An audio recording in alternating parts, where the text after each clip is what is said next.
Well, the New York Jets are as bad as they ever been right here.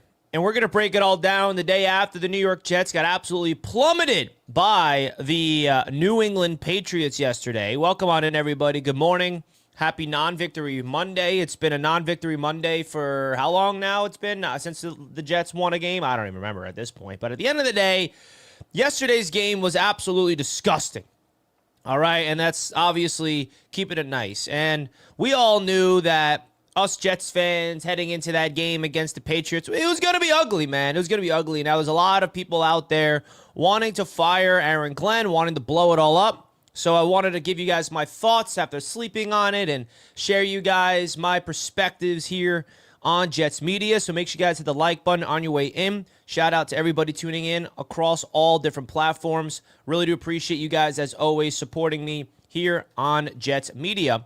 So I feel like there's a lot I want to get off my chest, man, because there's a lot of people asking me, do you still believe in Aaron Glenn? Is he the guy that is the one that's going to turn this ship around? And I'm getting a lot of these questions, and I kind of want to share my thoughts right here, right now. So let's get straight into it, man. First question I'm keep getting asked, not even by you guys, but from my dad, from my friends, like, do you still think Aaron Glenn is the guy, right? That's the big question, the million-dollar question. And let's be honest. Aaron Glenn, in year one, has not given me or any Jets fans legitimate reasons to be hopeful that he can be the guy moving forward, right? There's not any evidence. The only evidence that we saw was a very small 5-game sample size. The Jets start 0-7. They trade away Sauce and Quinnen, and then all of a sudden there's new life in the team. They win 3 games in a 5-game stretch, and then they lose the rest of the games throughout the rest of the season. So it's very hard to look at Aaron Glenn with a positive lens and say to yourself as a Jets fan, yeah, that guy I believe in. But I guess from a fan perspective, it's really just about hope. And that's all I'm doing. I'm holding on to the idea that he's going to be able to figure it out. Now, it's not really delusion. I'm not sitting here saying it's guaranteed it's going to happen. But I think that at the end of the day, if you look at the idea of Aaron Glenn coming here and inheriting what he did in his first year, signing Justin Fields and the roster that he inherited, plus the roster that he brought in with Darren Muji, with free agency, in the draft, in the trade market, and more specifically at the quarterback position, the way I look at it is I don't think there's any guy out there, and obviously, say hypothetically the Jets hired Mike Vrabel instead of Aaron Glenn, which could have happened last year if, say hypothetically, the Patriots did not have an opening. Mike Vrabel probably would have took the Jets job. But I definitely feel like the Jets would be a better football team right now with Mike Vrabel as the head coach. I don't think that's a lie. I think that's very true. But I don't know how good. I don't think they'd be as good as the Patriots right now, because the thing that the Patriots have that the Jets don't have is a quarterback that's actually good in Drake May. The Jets don't have that. So I bring that up just by bringing that analogy to the table, because I don't think any coach can come to this Jets football team last year and fix them in year one. Like, I really do think that the Jets are such a mess, and it's been such a giant mystery to solve that it will take multiple years to figure itself out, which is why I think Aaron Glenn is going to get those opportunities. And for the people that say, should we fire Aaron Glenn, like, this is another angle I have. Like, if we just fire AG, say the Jets decide to get rid of him in year after this season, it's just a cycle of never ending of year one, fired. You get 1 year, you're fired. Like, you're never going to be able to build something. You're never going to be able to allow the coach to fulfill their vision. Robert Saleh was given the opportunity to fulfill his vision, and he failed by drafting Zach Wilson. And that was Joe Douglas more than Robert Saleh, but they were linked at the hip. Joe Douglas hired Robert Saleh, of course, and that was a big reason why they failed. I personally think the Jets giving Aaron Glenn a 5-year contract, it doesn't really matter in terms of money for the Jets. It's all, owner money. It's not even the cap. But I think that the Jets with Aaron Glenn and Darren Muji, I just feel like I, as a fan, want to give them their opportunity to fulfill their vision. Now that they have the assets and they have the resources, that's why I'm not giving up. Now, it does not take away the critical nature that I have of Aaron Glenn so far in this season, because starting off 0-7, losing games in ways you should have won. The Pittsburgh game, could have won that game. Tampa Bay earlier in the season should have won that game. They are not figuring out ways to win. Small little errors lead to losing. They need to have belief and a team that is all in right now and understanding their strengths and weaknesses, communicating, having a leader in the locker room. Like, there's so many things that lead to victory that the Jets simply don't have. They do not have a DNA that is all about winning. And Aaron Glenn is trying his best to build it from scratch. And it's not going to be an easy task. And I think that Aaron Glenn has done a pretty bad job in year number one. And that's to say it nicely, right? Hires Steve Wilkes as a DC. He's fired. You hire Chris Banjo. That's an ace of a hiring. And of course, Mr. Chris Banjo as a special teams guy. That's definitely a big plus. But then you go across around the Jets coaching staff on offense. I don't really see much to be excited about. Tanner Engstrand does not look like a guy that any Jets fan has any hope in, any belief in right now. No one's looking at that guy as someone that can be anybody. He's very inexperienced. He's not putting Brady Cook in a good situation to succeed. You can argue it's a talent, but also I feel like good coaches can put not as good talented players in proper situations to succeed. So there's a lot to look at that. But then there's the other angle, right? Look at the roster that Aaron Glenn is coaching up right now. I mean, you're talking about undrafted free agents in the secondary and Jordan Clark and Dean Clark and, you know, rookies there and bad players there. Braden McGregor rushing the quarterback. Eric Watts. I mean, I don't want to list all the players that are just bad, but I think that Aaron Glenn deserves an opportunity, at least another opportunity, to get his type of guys in the building, and then let's see what he can do with his guys. If he brings in his guys and he still fails, then that's when you fire him. That's at least my perspective of it. Like, I'm not ready to just rip the Band-Aid off right away and say, yep, no, it's over. Get him out of here. Because, you know, and maybe I'm a little too optimistic from this lens, but I like what I'm seeing from Darren Muji, man. I think Darren Muji has showed me he's not perfect. He hasn't hit a home run on every single acquisition as a GM. But I think that, you know, drafting Armand Membu in the first round seems like a really good draft pick. I think that the trades he's made for Jawan Briggs and Harrison Phillips and trading away Sauce and Quinnen the way that he did, extracting the value as possible, like, that's setting the Jets up to actually expedite the rebuild. If the Jets did not trade away Sauce or Quinnen, the rebuild would take a lot longer. And obviously, a Jets fan hearing the word rebuild would be like, we've been rebuilding for 50 years. I don't want to hear about no rebuild. It's just the truth. It's the truth. So Darren Muji, I think he has a good eye for talent. And let's all just talk about what the big, giant elephant in the room is. We need a quarterback. The Jets need a quarterback, bro. And they're going to try to find one this offseason.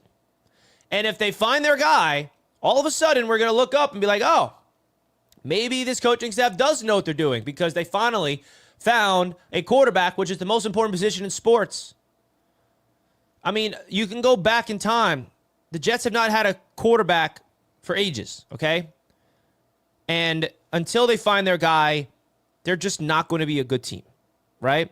And there's so many different scenarios that the Jets can go about finding their quarterback, whether it's going all in for Joe Burrow if he becomes available, going all in for Lamar Jackson. We're hearing rumors about that. Malik Willis's name is being talked about in free agency, which we'll talk about on the channel later on in the week. We're hearing, of course, draft. Can we trade up to number 1, which doesn't really seem likely now. The Raiders are going to have the first overall pick. Dante Moore from Oregon in the draft. There's a lot of different guys, right? And we're going to talk about it. Kyler Murray could become available, right? All the names I just listed does not mean I want all of them. I'm just giving you guys the opportunities that the Jets are going to have.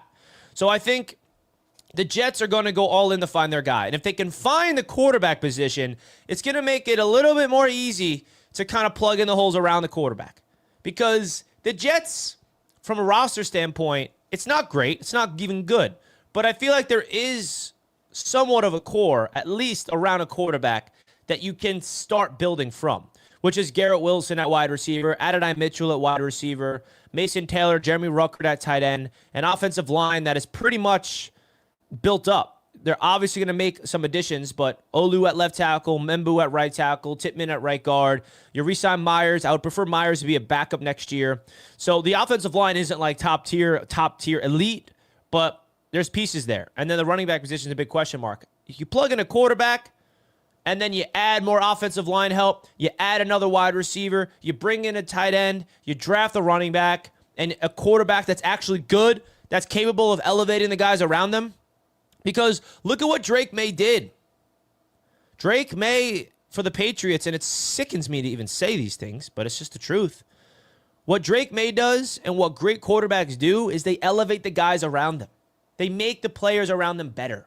They make not really great names into household names. The Jets have not had a quarterback like that, ever. And if they can find a guy that can elevate the team, elevate the offense around them, then everything's going to be different, okay? And then flipping over to the defensive side of the ball, I mean, the guys on this football team still don't have a freaking interception. We're going to finish the season with no interceptions as a defense.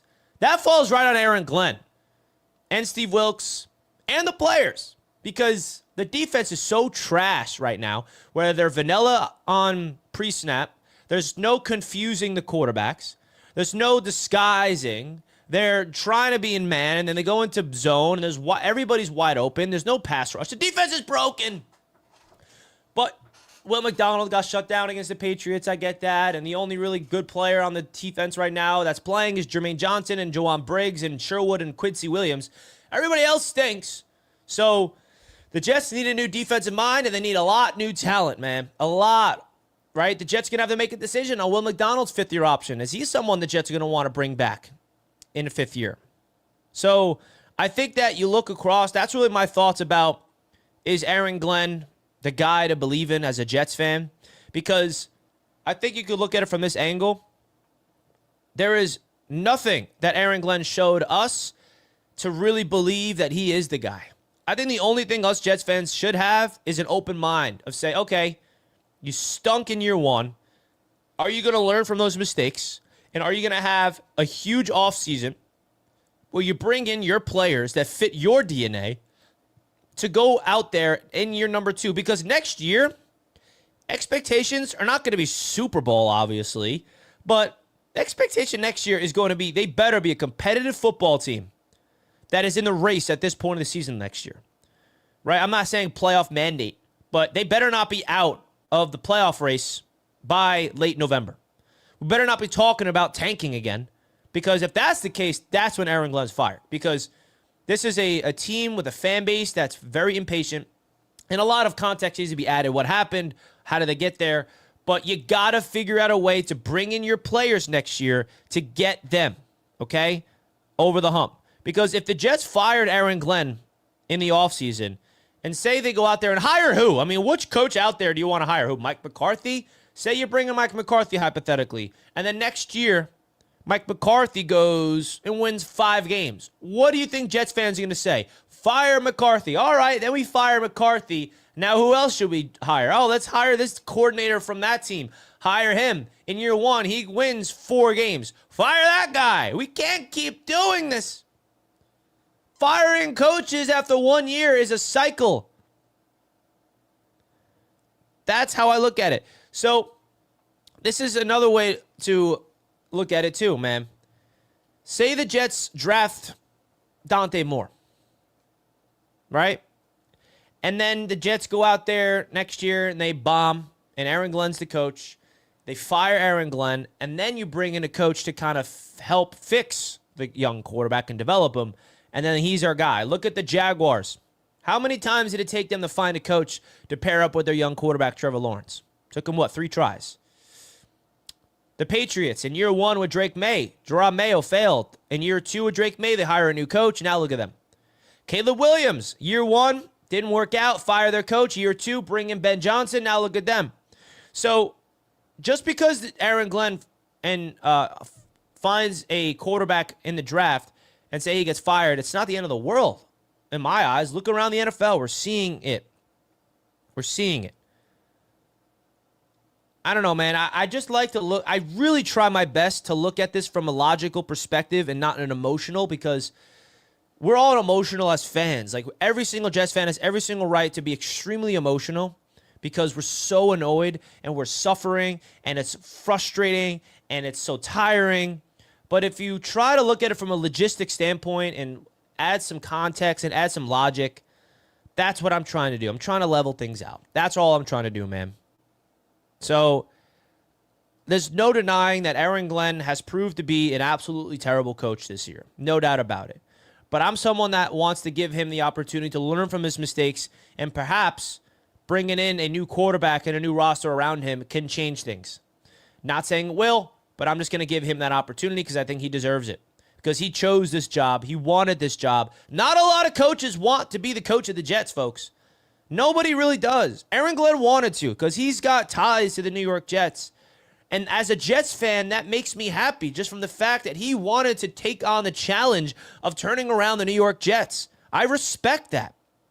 And I want to give him his chance. I don't want to just rip the Band-Aid off right away when they committed to the tank. Yes, they started 0-7. You're obviously going to be in tank mode from an 0-7 start. They trade away their two guys on defense, their two best guys. They get a little wins in 3 wins, and then they start tanking the proper way, and now here we are. So, people say the Jets can't tank properly. They start to tank properly, and now everyone hates everybody. So it's just really hard to evaluate.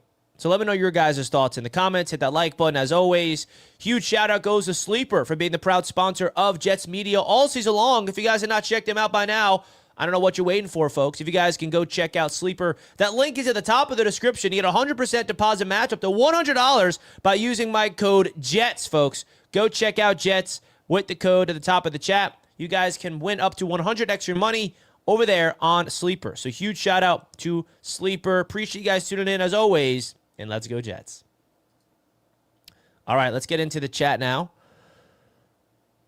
Let's go. Let's go. Joe on Facebook says, I remember commenting on your video about Brady Cook when he took over for Tyrod, and I was fairly impressed, and you weren't. I now regret my comment. Brady Cook is cooked. Yeah, man. I never was impressed by Brady Cook going back into the preseason. Going back even into preseason mode, I was never impressed by Brady Cook in training camp. I had never, and usually, if I'm impressed by, I would say it. I'm not usually a guy that just writes somebody off before they get on the field. But there was never a part of me that's like, you got to give Brady Cook his opportunity, man. Brady Cook's, no, I was never. Brady Cook's so bad, bro. One of the worst quarterbacks the Jets have ever put out there. Ever. It's saying a lot. That's saying a lot. But in more positive news, if you guys won't mind me sharing some personal news, I am a fantasy football champion. Yeah, baby. I won my fantasy football championship. This is breaking news. More important than anything. And if you wouldn't mind me explain what happened to me last night, I almost had a heart attack because I was losing, right? By 1.5 on that last drive on Sunday Night Football between the Bears and the 49ers. I was losing, right? But that hook and ladder to DeAndre Swift at the goal line literally won me the championship. That was unbelievable, bro. It was crazy. I was actually leading, entering that last drive, but he had Luther Burden. Luther Burden got a catch. Oh, my goodness. And at the last second, DeAndre Swift, the hook and ladder, and gets point something amount of points, and then I just beat him. Barely. Look at that. I'm a champion. This is the league that I am the commissioner of with my friends in high school. I've been running this league for 7, 8 years, and I've been to the championship and lost before, but I finally won a championship in fantasy, and it feels so good. Man. So let me just gloat on my championship real quick, because that definitely made me feel a little bit better about that Jets game yesterday, just being selfish and honest right now. I'm just saying. Some people are like, Richie, I don't care about your fantasy football championship. Who gives a rat's ass about that? You probably don't care, and that's okay. But I care because I needed the win. And there's a lot of money involved. There's a $150 buy-in with a 12-person league. The winner gets $1,300, so your boy cashed out. Woohoo! Let's go, baby. Man, shout out to it. I had to gloat a little bit. I had to gloat a little bit if you guys did not mind. So, in other news, if you guys have been following Roundtable Sports for a little bit, you guys know that there was a bet on who is going to win the AFC East. And Dan Mitchell bet Colby, our Patriots rep. If you guys don't know who Dan Mitchell is, I don't know what you're doing here. Dan Mitchell is our Buffalo Bills rep, co-founder of Roundtable Sports. There was a bet between him and Colby of who wins the AFC East. And Dan Mitchell said, if the Buffalo Bills do not win the AFC East, I will shave my head. Well, Dan's a man of his word. Ladies and gentlemen, the Patriots have won the AFC East. The Buffalo Bills are still winning the Super Bowl, and I am a man of my word. Now, people have been running victory laps. Dan is bald. Look at that. I got a lot of respect for Dan. Now, he buzzed it. I'm going to get on him because the bet was to shave his head, not buzz his head. But it is what it is. The goal of this was for him to be bald, but now he has a buzz cut. He can rock it. I'll give him that. But he buzzed it. Oh, man. How about the Bills game? How about that? You guys saw that yesterday? Sheesh. Josh Allen missed. Josh Allen missed a game winner. That was crazy. So let's get into some better news for the New York Jets that I think a lot of Jets fans are happy about. Okay. And that's this right here. Tankathon, baby. The New York Jets have officially moved up in the NFL draft. Advertisements. Get out of my face, advertisements. So if you guys did not know, the Browns winning has completely changed the outlook of the 2026 draft. The Jets have lost 4 in a row, and them losing 4 in a row has allowed them to hold on to a better draft pick.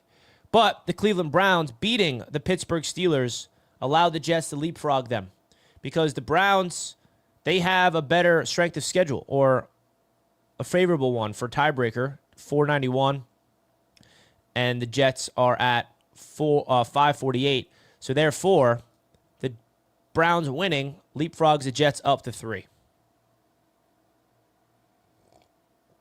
And we all know the Jets are not winning next week. And let's keep it a buck. So if there is a path, by the way, to the first overall pick. I'm just saying. Very unlikely. Extremely unlikely. But there is a path. Just saying. Hear me out. There's a path here. And the path to get that first overall pick there's a lot. The Raiders have to win. The Giants have to win. Jets have to lose. But then in order to get the tiebreaker of strength of schedule, the Jets are going to have to get the Raiders. There's a lot that needs to go the Jets' way, I believe. But there is a way. I saw somebody on X post it where there's a lot of games in Week 18 that you need to root for. So there is a way. But most likely the Jets are picking in the top 3. But the most likely scenario for the Jets is actually picking in the top 2. Surprisingly not. Surprisingly or not. Because the Giants, they could beat the Cowboys. I mean, the Cowboys are not playing for much. If the Giants beat the Cowboys next week, hey, you never know. The Jets can move up to number 2. So that's an interesting one. That's an interesting one. What you guys' thoughts of that? Appreciate everybody tuning into the show. Hit that like button. I want to open this up for some callers because I definitely want to hear from Jets fans or NFL fans. If you would like to call in, please feel free to do so here on the channel. As we're live on Jets Media, talking all things New York Jets, baby. What a time to be a Jets fan, right?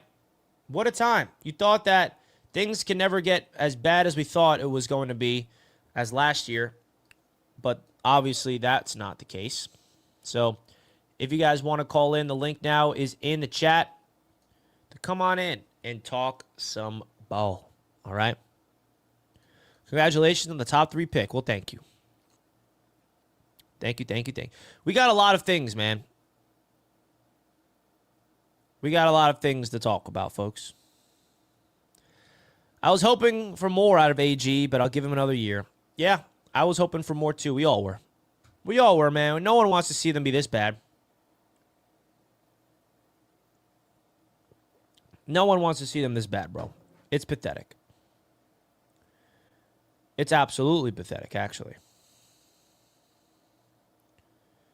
Oh.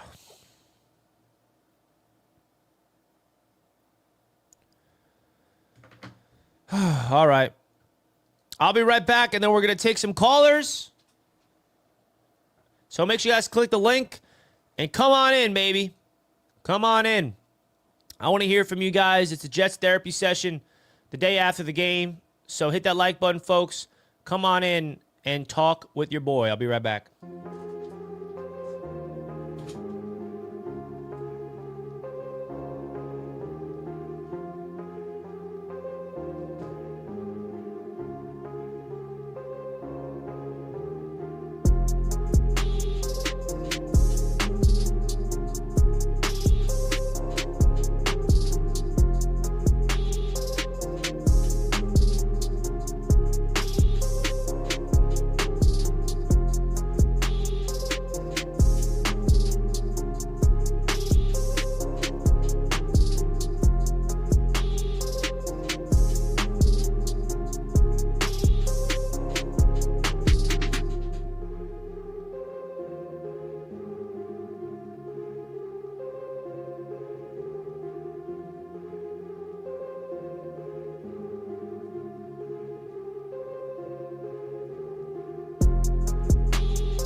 Had to get some food, but we're back. Appreciate you guys for the little break in the action.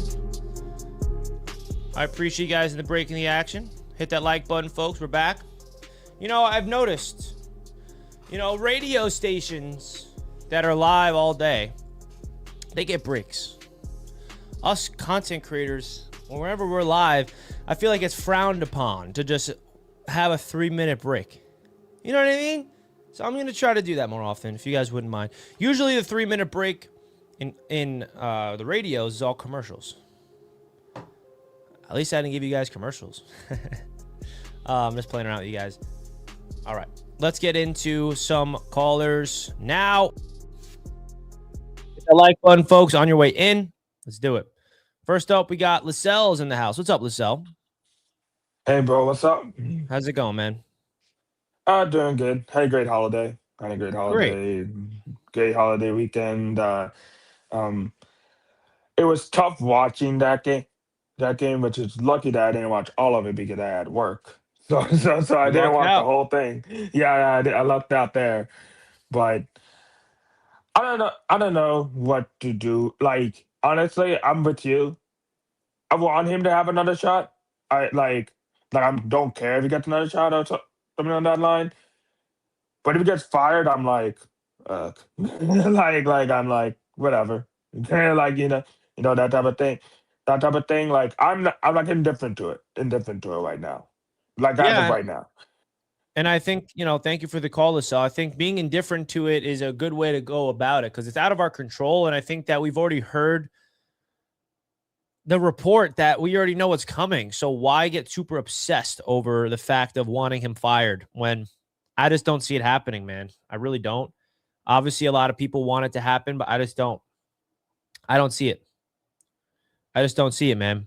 We got people on TikTok talking to me on the chat. Appreciate you guys tuning in, man. Shout out to you guys. If you want to call into the show, come over to YouTube. Type in Jets Media on YouTube, and you can come in and join the show. Talk with me. Next up. What up, Hey, Richie? who it is? What's up, brother? Look, after what happened last night, yesterday with this, it's not the Jets way. I'll tell you that right now. Yeah. No. But the past 4 games in LA, this team is making me proud right now. The Clippers, they're making me proud. 4 in a row. And Well, there guess you go. what? Everybody who thinks we weren't going to beat the Lakers, guess what? We did. BTA 15. I do not want to hear from Lakers fans talk smack about us or Pistons fans after we just blew them out last night. So, Well, luckily for you, there is no Lakers or Pistons fans. This is a football podcast. So yeah, probably no one watching that. But yeah, I'm just sad about whatever this was. Whatever was with the Jets last night, I don't even know what to say. But whatever next year, I'm not even hoping for playoff berth at this point. And my cousin even said, "Hey, maybe next year y'all got the playoffs." No, because every time I see that, I hear that, we stink. We stink the year Yeah, I later. know. Keep your expectations as low as possible. I appreciate the call, man. I'm happy your Clippers are able to numb the pain. I can relate to the Knicks. I mean, the Knicks are helping me throughout this absolutely abysmal Jets season. The Knicks are definitely making me feel good about myself. I'm not used to having a successful team to root for at all. But hey, it is what it is. The Raiders are locked to get Mendoza. Who should the Jets draft? That's the $1 million question. I think that Dante Moore is the guy, but at the end of the day, we don't know if he's even declaring. We don't know. We don't know if he's even declaring. So we'll see. Also, nobody is saying how we need a cold weather quarterback. If Fernando playing the cold, Sellers is is Lenore Sellers? I thought he was not coming back. I thought I saw something where Sellers is staying in school. Isn't he transferring or something? I don't know. Maybe I'm wrong. Carson Beck, second round. Who knows? Harry's in the chat. Aaron Glenn is effing terrible. Thank you, Harry. Appreciate that. Yeah, man, listen, Aaron Glenn is not really showing us much right now as Jets fans. It's true. All right, let's get into more callers. We got J-Lag, Jet Lag live. What's up, bro? Can you hear me? Yeah, I can hear you. Can you hear me? Yes, sir. Loud and clear. Okay, all right. Shout out to you, Richie, man. I watched the AFC East roundtable. I watched. Hey, I appreciate I that. check in with your podcast. So shout out to you. You're my guy. I appreciate that, man. Man, this right here. Now, I became a Jets fan back in like 2009. That was when I first became a fan because my friend was a Patriots fan and I always wanted to go against them. Blase. That was the last time I've actually seen some competitive, Now we've had some competitive football. Even with Solid, we had competitive. You know, there was a stretch there where we was like 7-4. You know what I'm saying? We actually had some hope. But right now, I'm trying not to let go of that rope. But they put They're some making it numbing hard, right? cream there's like some numbing cream or something on this rope. Because I'm gonna be real, Richie. Like, I don't see the players are checked out to me. I don't mean to. I'm not trying to take up too much of your time, man. But No, you're good.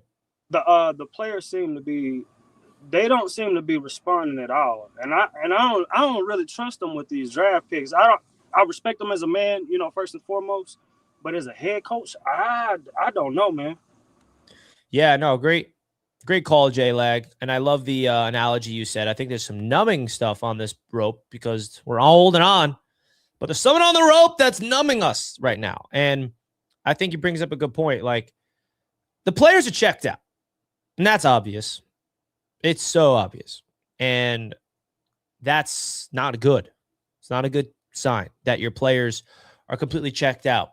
You know, I mean, they're looking at the standings. They don't really have much to play for. But at the end of the day, like, the players should be playing for something because they're playing for their own jobs. They're trying out for another team that's going to try to bring them in free agency or trade for them or stay with the Jets. So it's not a good look. This is not a good look on all accounts, man. And I think that the New York Jets right now, they're in a dark time. And Aaron Glenn's preaching the not let go of the rope, but he's not making it easy for us Jets fans. It's not making it any easier for us. Watching this team go out there and play the way that they're playing, it's absolutely disgusting. It's alarming. But the Jets are just simply tanking, man. They are putting out a product out there that is just not competitive. And we're going to have a long offseason, man. We really are. And I hear frustration. Every Jets fan has every single right to be questioning whether Aaron Glenn is the guy. Like, I have my perspectives of things, but at the end of the day, if you're a Jets fan and you're questioning everything and wanting to get everyone fired and do you really believe in this staff, like, that is completely justified. You know what I mean? This is bad. Uncompetitive garbage. So I hear it. Let's get into another call. We got DD up next. What up, DD? Can you hear me, brother? Yeah, you can hear me? Yes, sir. What's up, man? Welcome to the show. Yeah, man. Welcome. Thank you. I'm currently driving right now, but I just wanted to call in. Yeah, of course. Hey, man, another failure season, man. Another year, no playoffs, 15 years straight. To be honest, I'm just used to it. You know what I'm saying? It's just nothing new. So every time I see the Jets lose, it just another game down the drain. The game, like, yeah, what's next? What's up next? Like, there's just confusion all over because we don't know if Aaron Glenn is good for the job or not. So we just confused on, like, what to think. What's next? You know what I'm saying? Oh, yeah. I know what you're saying, bro. 100%. Yeah. Everything's confusing. We're trying to figure out something to keep us optimistic, but it's really hard. Yeah. But like, we have the draft capital, but I'm not sure if they gonna be able to hit on these picks, because if they don't hit on the picks, then what was the draft capital for? Why do the trades if you're not gonna be able to hit on the tricks, the trades? So no, 100%, DD. It's just up in the air right now because it's 100% Aaron Glenn is not getting fired this year. He's gonna get another opportunity to prove himself. I know everybody wants to get him fired.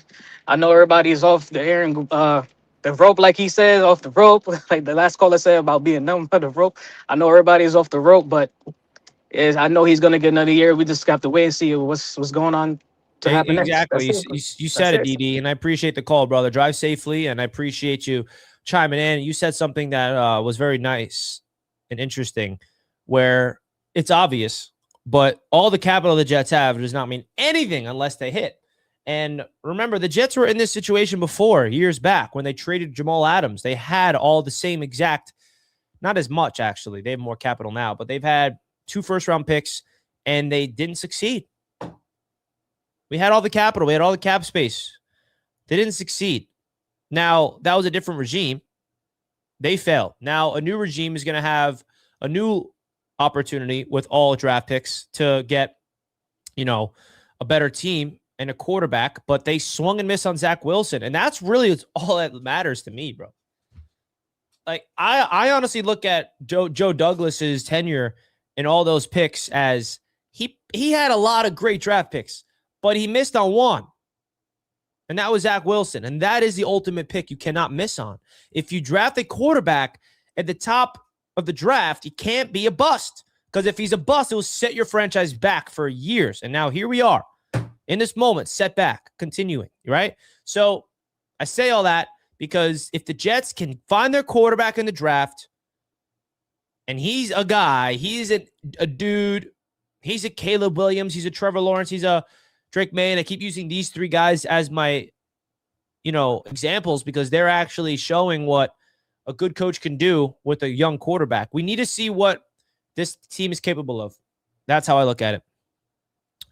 All right, next up, we got my boy James in the house. James. Hey, Jay. My What's guy, up, man. Great to see you, brother. You too, brother. I hope you had a great Christmas. Hope you and your too, family, everyone is good, safe, happy, healthy, all the good stuff. Likewise, man. Right back at you.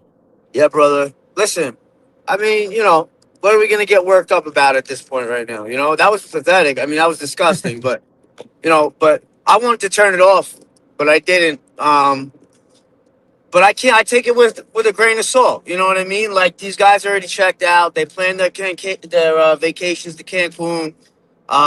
We're playing with people I've never even heard of in my fucking life. So, what did you really expect? Brady Cook, I don't think he's an NFL quarterback.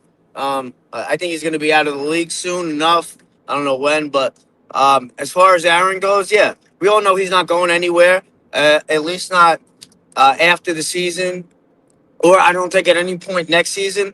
I'd be lying if I said that I didn't have some trepidation about some of the things I'm seeing from him. Middle of the year seemed like he was starting to trend upwards, starting to get his stride and everything as a head coach. And I've seen a little step back lately, which I'm not too happy about. But I'm not gonna get overly worked up about it. We got one more game to go, and let's just hope that no one gets seriously injured. I would hate to see that. I don't give a shit if they're on the team next year or not. Last game of the year, just let's get out of this thing nice and smooth, and hopefully next year, like we do every year, we look forward and look forward to this draft, man. This is unprecedented for us. At least we haven't had anything like this in a while. 5 draft picks, a lot of capital in the next 2 years, 5 firsts.